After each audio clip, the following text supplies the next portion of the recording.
isang pieces. So yan guys, nag-resign na siya guys kasi nga naka-threat yung bishop at saka queen. So makukuha yung isang pieces dito. Lugi na siya ng isang pieces. Okay? So again guys, madali lang tayo natapos.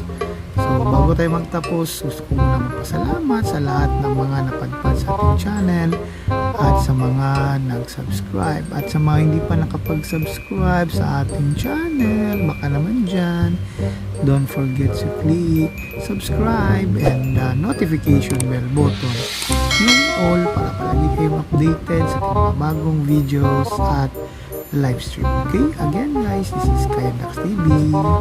Babu!